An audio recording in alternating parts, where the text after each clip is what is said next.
오늘도 하나님의 귀하신 은혜가 저희 여러분들의 심령 가운데 임재하시고 또 이 시간에는 하나님의 거룩한 말씀이 여러분들 심령 속에 새겨지게 되기를 간절히 바랍니다.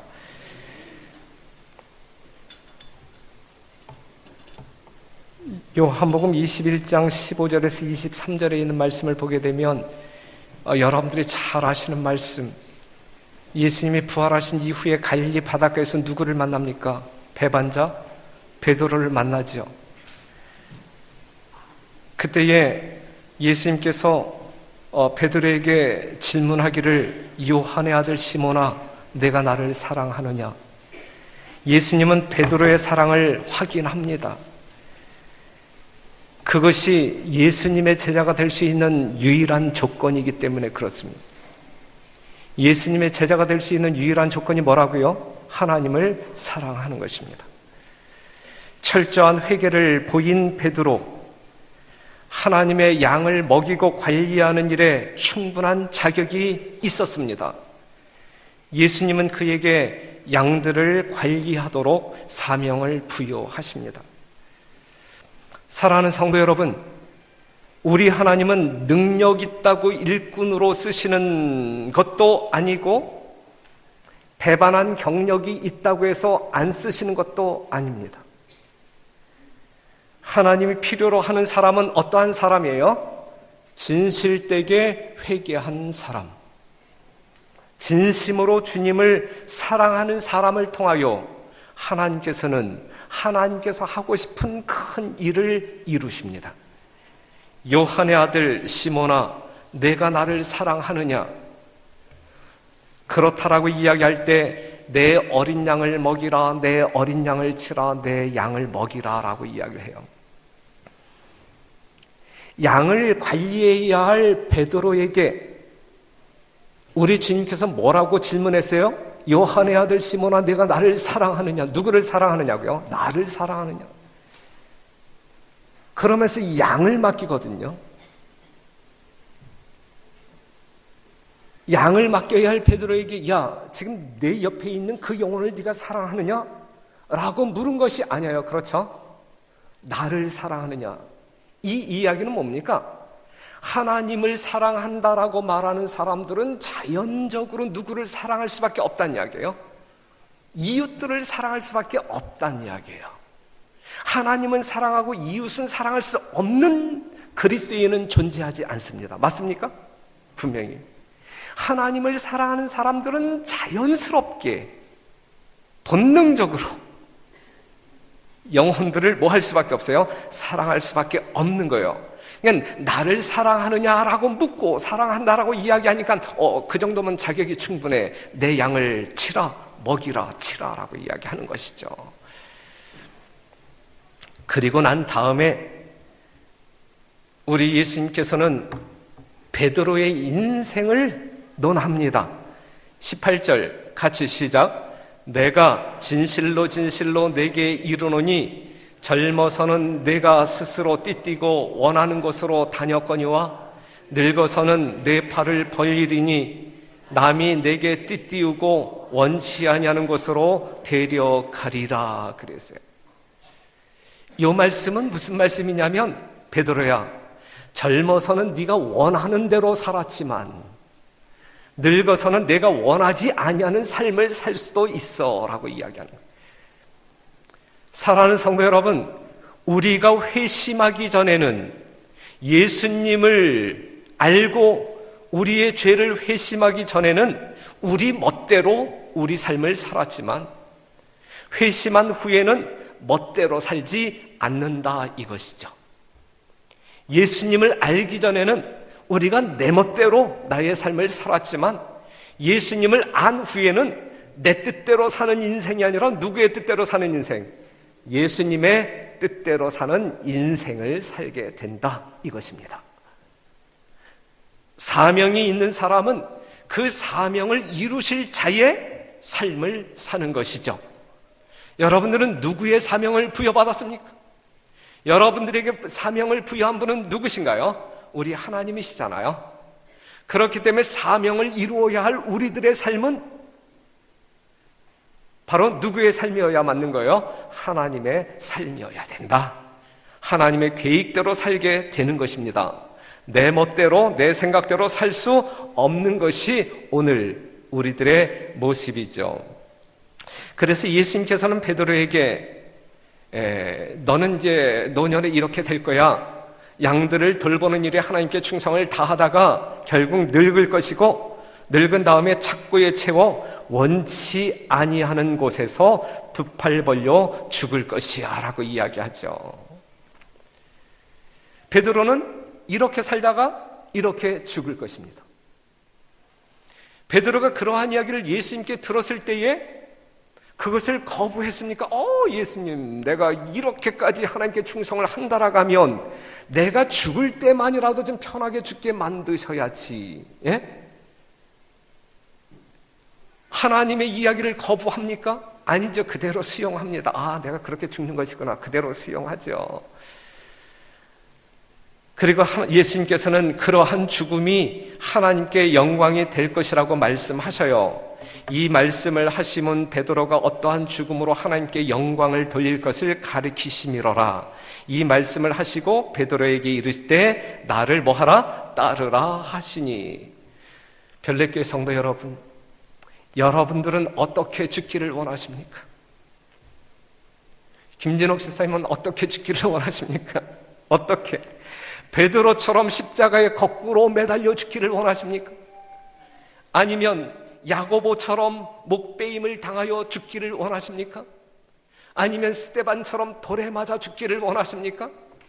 아니면 수많은 개혁자들이 그랬던 것처럼 장작불에 타 죽기를 원하십니까? 어떻게 죽기를 원하십니까? 여러분들이 저에게 묻는다라고 하면 한번 물어보실래요? 당신은 어떻게 죽기를 원하? 저는 뭐라고 대답할 것 같아요? 밤에 잠자리에 들어갔다가 아침에 그냥 죽어서 나오면 저는 그렇게 죽기를 원해요. 어떻게 죽느냐가 중요합니까? 하나님의 백성들이 어떻게 죽느냐가 중요합니까? 어떻게 죽느냐가 중요한 것이 아니라 그 죽음이 하나님께 영광이 될 것이냐 아니 될 것이냐 이것이 중요하죠. 내가 비록 장작불에 타 죽는다 할지라도 내가 잠자다 죽는다 할지라도 그것이 하나님께 영광이 된다라고 하면 되는 것 아니겠습니까? 그렇죠?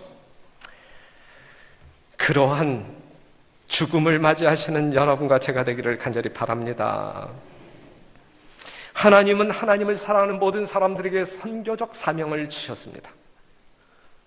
우리는 그렇게 살다 죽는 것이 우리들의 삶의 근본 목적이어야 될 것입니다.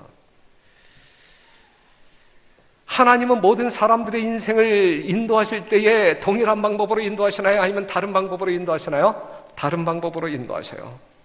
인도하시는 방법이 각자 다릅니다. 사는 방법도 틀리고 죽는 방법도 틀려요. 있는 힘을 다하여 하나님께 충성함에도 불구하고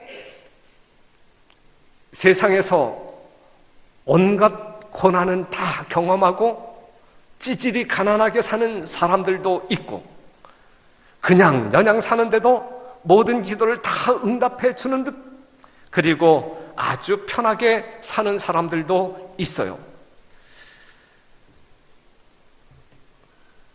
그 베드로가 자신의 운명에 대하여 예수님께 들었을 때에 베드로가 예수님께 이렇게 질문하지요. 나는 그렇게 살다 죽을 것인데, 좋다 이거죠. 아, 예수님, 그게 하나님의 뜻이라고 하면 난 그렇게 살다 죽을 것이지만 그럼 쟤는 어떻게 죽을 건데요? 라고 묻지요. 예? 요한이 이르러 왔을 때에 성경절 기억나요? 네, 기억나시죠? 하나님의 말씀엔 무엇이 있어야 된다? 반응이 있어야 된다. 반응이. 예?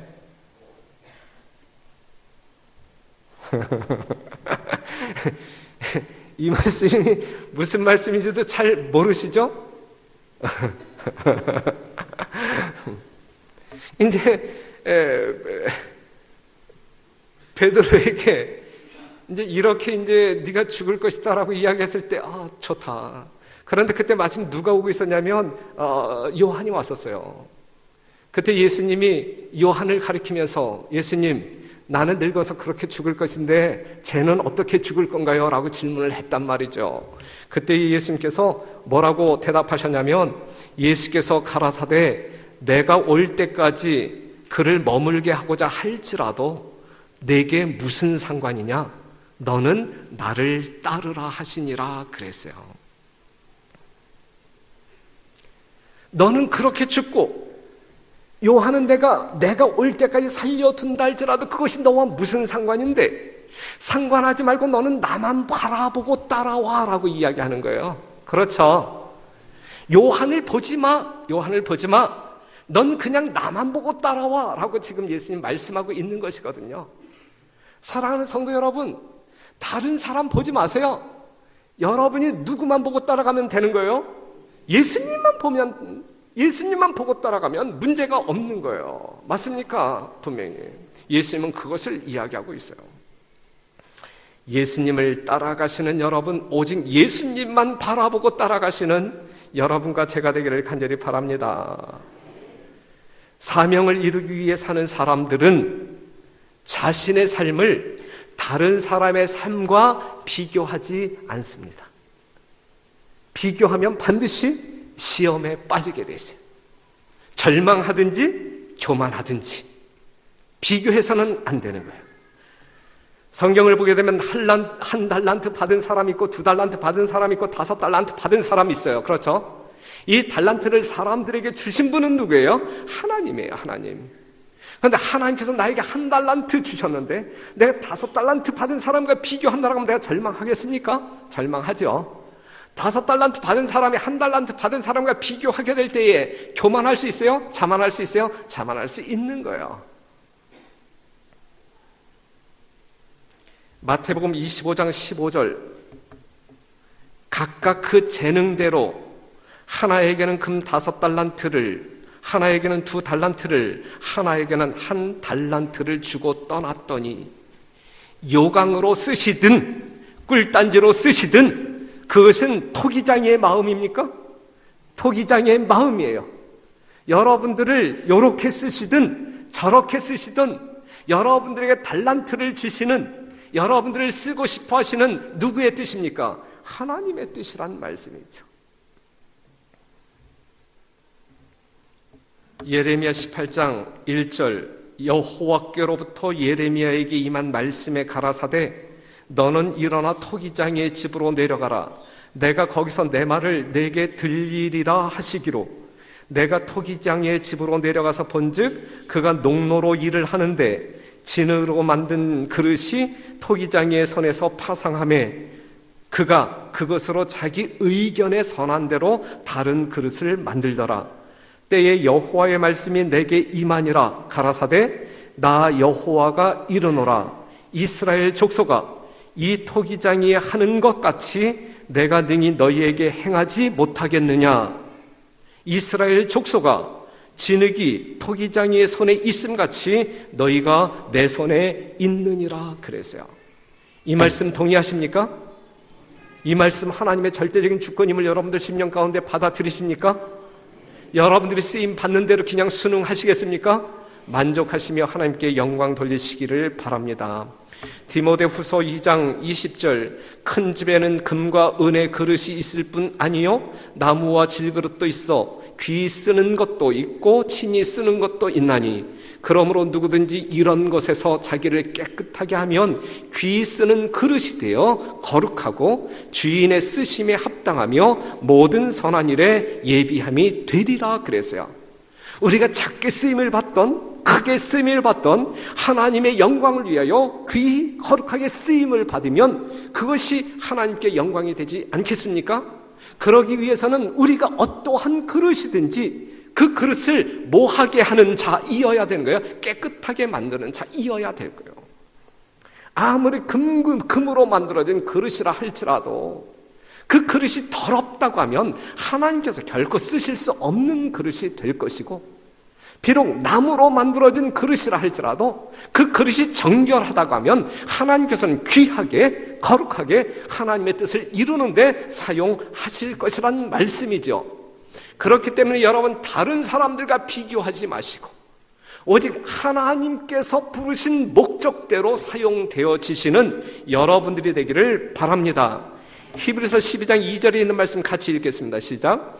믿음의 주요 또 온전케 하시는 이인 예수를 바라보자. 거기까지. 믿음의 주요 또 온전케 하시는 이인 예수를 바라보자. 분명 담임 목사를 바라보자, 수석 장로를 바라보자라고 말하고 있지 않아요. 그렇죠? 오직 누구만을 바라보자? 예수만을 바라보자. 좌우를 돌아보지 말고 다른 사람들을 바라보지 말고 오직 예수님만을 바라보자 이것이죠. 요한복음 1장 29절에 여러분들의 모든 죄를 짊어지시고 가는 하나님의 어린 양만을 바라보자 이것이죠. 예? 이것이 하나님께서 여러분들을 향한 뜻이다라고 하는 사실을 기억하시고 빌립보서 3장 13절 형제들아 나는 아직 내가 잡은 줄로 여기지 아니하고 오직 한 일 즉 뒤에 있는 것은 잊어버리고 앞에 있는 것을 잡으려고 표대를 향하여 그리스도 예수 안에서 하나님이 위에서 부르신 부름의 상을 위하여 쫓아가노라 라고 이야기했어요. 이것이 여러분 모두의 간증이 되기를 간절히 바랍니다. 그리고 이것이 여러분들의 유일한 삶의 목적이기를 간절히 바랍니다. 모든 사람이 죄를 범하였음에 하나님의 영광이 이르지 못하더니 하나님의 영광이 아닌 다른 것을 쳐다볼 때에 우리는 죄를 지을 수밖에 없는 거예요. 그렇기 때문에 하나님의 영광만을 바라보고 달려가는 자가 되어야 되는 것이죠. 창세기 4장 1절에서 8절에 있는 말씀을 보게 되면 가인과 아벨이 하나님께 제단을 쌓고 제물을 드리는 장면이 나오죠. 아시는 바대로 누구의 제물은 연락하시고 아벨의 제사는 받으시고 가인의 제사를 거절하시잖아요. 여기에서 우리는 무엇을 살펴볼 수 있을까? 아벨은 성공적인 인생을 살았습니까? 짧은 인생을 살았지만 그의 인생은 성공적입니까? 가인은 인생에 있어서 실패한 자로 말할 수 있나요? 가인은 분명 인생에 있어서 실패한 자라 말할 수 있죠. 가인은 실패한 인생을 살았고 아벨은 비록 가인에 의해 살해되었지만 성공적인 삶을 살았어요. 그렇다고 하면 여러분, 성공과 실패의 요인이 무엇일까? 가인은 어찌하여 그의 인생을 실패했고 아벨은 어떻게 하여 성공적인 인생을 살았는가? 뭡니까? 성패의 갈림길이 뭐였어요? 뭐였어요? 재물. 아벨은 목표를 보았고 가인은 상대를 보았어요. 아벨은 하나님을 보았고 가인은 아벨을 보았어요. 한 사람은 순교자가 되었고 한 사람은 살인자가 된 것입니다. 상대를 보았던 가인은 아벨만 처치하면 하나님의 관심을 받을 줄 알았어요. 잘못된 거예요. 잘못 생각한 거예요. 그렇죠? 사랑하는 성도 여러분, 아벨은 목표, 하나님을 보았고 가인은 상대, 아벨을 봄으로 말미암아 그의 인생에서 실패했다라는 사실이죠. 그러니 여러분, 오늘 이 시간 여러분 앞에 간절히 호소하는 것은 우리가 보아야 할 것은 오직 하나님이지 상대가 아니다. 옆에 있는 사람이 아니다. 오직 예수님만을 바라보아야 여러분들이 성공적인 인생을 살 수 있을 것이다 라고 하는 사실입니다. 사무엘상 18장부터 이제 사울과 다윗의 이야기가 나옵니다.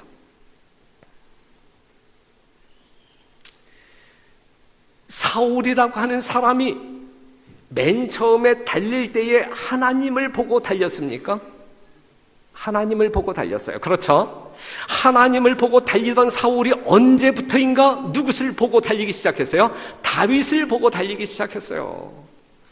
물론 여자들 때문이었겠죠. 그렇죠? 예? 천천히요, 만만히요. 여자가 늘 문제야. 그렇죠?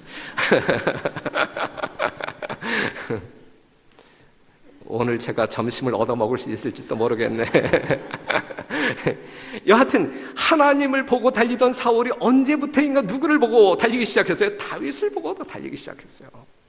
다윗만 처치하면 왕권은 안전하리라 생각했던 것이죠. 사울의 불안한 경쟁심은 질투를 불러왔고 그래서 결국은 처참하게 몰락하는 비운의 왕이 되지 않습니까? 하지만 목표를 바라보고 외로운 길을 달렸던 다윗은 영광스러운 왕으로 등장하지 않습니까? 사랑하는 성도 여러분, 다윗은 사울이 목표가 아니었어요. 다윗의 목표는 오직 하나님의 영광이었습니다. 그렇죠? 하나님의 영광. 사울에게 쫓기면서도 다윗은 누구를 바라보고 달렸어요? 하나님만을 보고 달렸어요. 하나님만을 보고 달렸어요. 그가 굴 속에서 사울을 잡아 죽일 수 있는 그러한 상황 가운데서도 사울을 보지 아니하고 그가 누구만을 바라보았어요? 하나님만을 바라보았어요. 그의 인생은 성공적인 인생이었습니까? 성공적인 인생이었다라고 우리는 말할 수 있는 것입니다. 사람과 경쟁하지 말게 되시기를 바라요. 경쟁하면 사람이 치사해집니다. 네? 사람이 치사해져요. 수단과 모략의 숨은 칼끝이 드러나기 시작해요. 오직 앞에서 부르시는 부름의 상을 향하여 달려가시는 우리 별내교회의 위대한 성도들 되시기를 간절히 바랍니다. 이순신 장군은 위대합니까? 왜 위대합니까? 이순신 장군은 왜 위대합니까? 이순신 장군의 삶은 늘 목표를 놓치지 않았다는 데 있어요. 그렇죠? 그의 목표는 조국에 대한 충성이지 다른 사람들과 경쟁하는 것이 아니었어요. 아시잖아요? 아시잖아요. 그렇기 때문에 우리는 그분을 존경하잖아요. 그렇죠? 나라를 사랑하는 마음, 누가 뭐라 하든지 목표를 향해서 가는 사람이었기에 이순신 장군은 오늘날 우리들의 존경을 받을 수가 있는 것입니다. 간신배들은 뭘 보고 달렸어요? 상대를 보고 달렸어요. 이순신 장군을 죽여야만 자기가 더 좋은 자리를 차지할 수 있다라고 믿었기 때문에 간신배들은 상대를 보고 달렸어요. 내가 안 되고 못하는 것은 저놈 때문이라고 생각하는 거예요. 그래서 나보다 앞서가고 높아지는 놈을 처치하려고 없애려고 치사한 모략이 나타나는 것이죠. 사랑하는 성도 여러분, 우리 별내교회는 어떠한 교회가 되어야 할까? 대한민국에서 가장 큰 교회가 되어야 할까? 아니면 하나님께 인정받는 위대한 교회가 되어야 할까?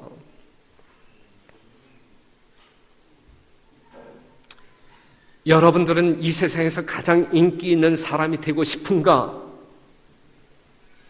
아니죠. 아니죠. 오늘 설교 제목이 뭡니까? 에? 설교 제목이 토끼가 거북이에게 진 이유가 뭐냐예요. 진 이유가. 토끼와 거북이가 달리기 경주를 했습니까? 요즘 어린이 교과서에는 이런 이야기 안 나오죠? 저 때도 나왔었는데, 그쵸? 통해요, 우리 집사님. 그쵸? 토끼와 거북이가 달리기 경주를 했어요. 이게 말이 되는 이야기, 안 되는 이야기예요? 일단 상대가 안 되는 거예요. 토끼와 거북이가 달리기 경주를 한다라는 건 말이 안 되는 거예요. 달리기에 있어서 거북이는 토끼에게 결코 상대가 되지 않기 때문에 그렇습니다. 더군다나 이 경기가 바다에서 이루어지는 시합이 아니라 어디에서 이루어지는 시합이에요? 육지에서 이루어지는 시합이에요. 누구에게 더 유리한? 토끼에게 더 유리한. 그것도 높은 데서 밑으로 뛰는 것이 아니라 밑에서 위로 올라간, 누구에게 더 유리한 경기예요? 토끼에게 더 유리한 경기란 말이죠. 말도 안 되는 이야기입니까? 말도 안 되는 이야기를 이 정신 멀쩡한 담임 목사가 이 설교, 이 거룩한 시간에 왜 이야기를 해야 할까? 여기에서 우리가 얻을 수 있는 교훈이 있기 때문에 그래요. 얻을 수 있는 교훈이. 이 경기의 결과는 어떻게 끝나죠? 어떻게? 당연히 발빠른 토끼가 이겨야 하지만 누가 이겼다는 이야기예요? 거북이가 이겼다. 거북이가. 왜 이겼을까? 어떻게 이겼을까? 느림보 거북이가 발빠른 토끼를 이긴 진짜 이유는 무엇인가? 우리는 그 이유를 알고 오늘 돌아가자 이것이죠. 그 이유가 무엇인지. 처음부터 바라보는 것이 틀렸기 때문에 그래. 바라보는 것이. 거북이는 출발할 때부터 산등성이에 꽂혀있는 깃발을 바라보고 달려갑니다. 그렇죠? 예? 오직 깃발을 바라보면서 달리기 시작했어요. 하지만 토끼는 누구를 바라보며, 예? 한참 달리다가 뒤를 쳐다보면서 누구를 바라보는? 거북이를 바라봤어요. 거북이를 바라보며 달렸던 토끼는 가다가 코를 걸며 태평하게 잠을 자고 말았다. 그렇죠? 이야기가. 목표를 보는 것과 상대를 보는 것이 성공과 실패를 갈랐다. 이것이죠. 이 이야기의 주제는. 맞습니까? 예. 거북이는 목표를 보았고 토끼는 상대를 보았어요. 성공적인 신앙을 통하여 하나님의 거룩한 영광에 동참하기를 원하시는 별내교회 성도 여러분, 여러분들은 무엇을 보고 달려야 할까? 상대를 보고 달려야 할까? 아니면 앞에 있는 목표, 하나님의 영광을 보고 달려야 할까? 상대를 보고 달리는 사람은 반드시 망한다. 목표를 보고 달리는 성도는 반드시 승리한다. 상대를 쳐다보는 사람은 경쟁심이 불타오르게 되면서 성품이 망가져요. 사람은 경쟁하면 모략이 나오고 비방이 나오고 치사한 사람이 되고 말아요. 기록을 깨려고 끊임없이 도전하는 선수는 살아남지만 1등을 하려고 뛰는 사람은 반드시 실패합니다. 우리는 열심을 다하여 죽을 힘을 다하여 주께 충성해야 할 거룩한 사명을 부여받은 사람들, 그렇기 때문에 우리에게 사명을 부여하신 하나님의 뜻대로 사는 것이 가장 잘 사는 삶이다.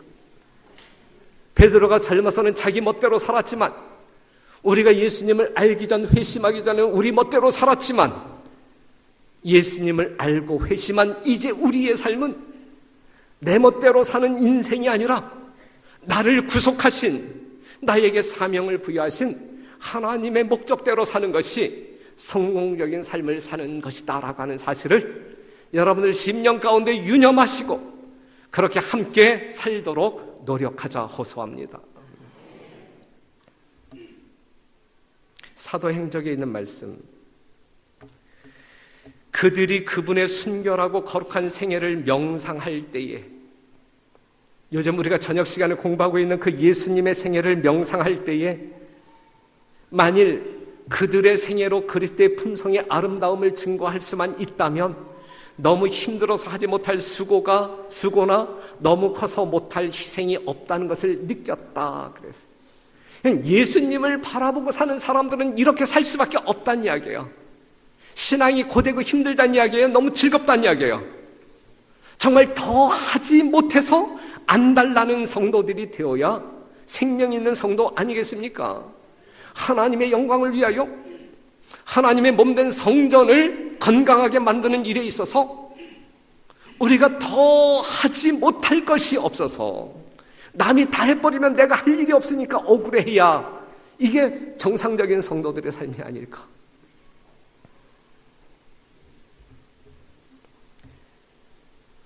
어떤 묘비에 이러한 글이 쓰여져 있었어요. 내가 젊고 자유로운 상상력의 날개를 끝없이 펼 때 나는 세상을 변화시키겠다는 꿈을 가졌다. 그러나 좀 더 나이가 들고 지혜를 얻었을 때 나는 세상이 나로 인해 변하지 않으리라는 것을 비로소 깨달았다. 황혼의 나이가 되었을 때에 나는 마지막 시도로 나와 가까운 내 가족을 변화시키겠다고 다짐했다. 그러나 아무도 나로 인해 달라지는 모습을 볼 수 없었다. 이제 죽음을 맞이하기 위해 누운 자리에서 나는 깨닫는다. 그들이 변하기 전에 만일 내 자신이 먼저 변했더라면 그것을 보고 내 가족이 변했을 것을 또 누가 알겠는가? 내 나라와 온 세상까지 변했을지도. 사랑하는 성도 여러분, 우리는 외치는 사람들이죠. 크게 외쳤잖아요. 이웃들을 향하여, 나라를 향하여, 내 자식들을 향하여 그렇게 살면 안 된다라고 외쳤잖아요. 그들을 변화시키기 위하여 큰 소리로 외쳤잖아요. 그렇게 외쳤음에도 불구하고 세상이 변합니까? 이웃들이 변합니까? 예수 믿겠다라고 결심하고 쫓아옵니까? 내 자식들이 변합니까? 변하지 않잖아요. 그것을 언제 깨달았단 이야기예요? 젊었을 때 깨달았단 이야기예요? 황혼 때 깨달았단 이야기예요? 언제 깨달았어요? 누운 자리에서. 예? 죽기 바로 직전 누운 자리에서 비로소 깨닫는다. 그들이 변하기 전에 만일 내 자신이 먼저 변했더라면 그것을 보고 내 가족이 변했을 것을 또 누가 알겠는가? 내 이웃이 변했을 것을. 사랑하는 성도 여러분, 아직 젊었을 때에 영적으로 철드는 여러분과 제가 되기를 간절히 바랍니다. 너무 늦지 마시고 바로 지금, 바로 이 순간 4월 4일이라고 하는 이 안식일, 하나님의 귀한 말씀 앞에서 여러분들이 정말 성공적인 재림 성도의 삶을 살기 위하여 무엇을 결심해야 하는지, 여러분들이 바라보아야 할 것은 무엇인지, 어디를 향하여 달려가야 할지 깊이 깨닫는 여러분과 제가 되기를 간절히 바라면서 말씀을 마치겠습니다.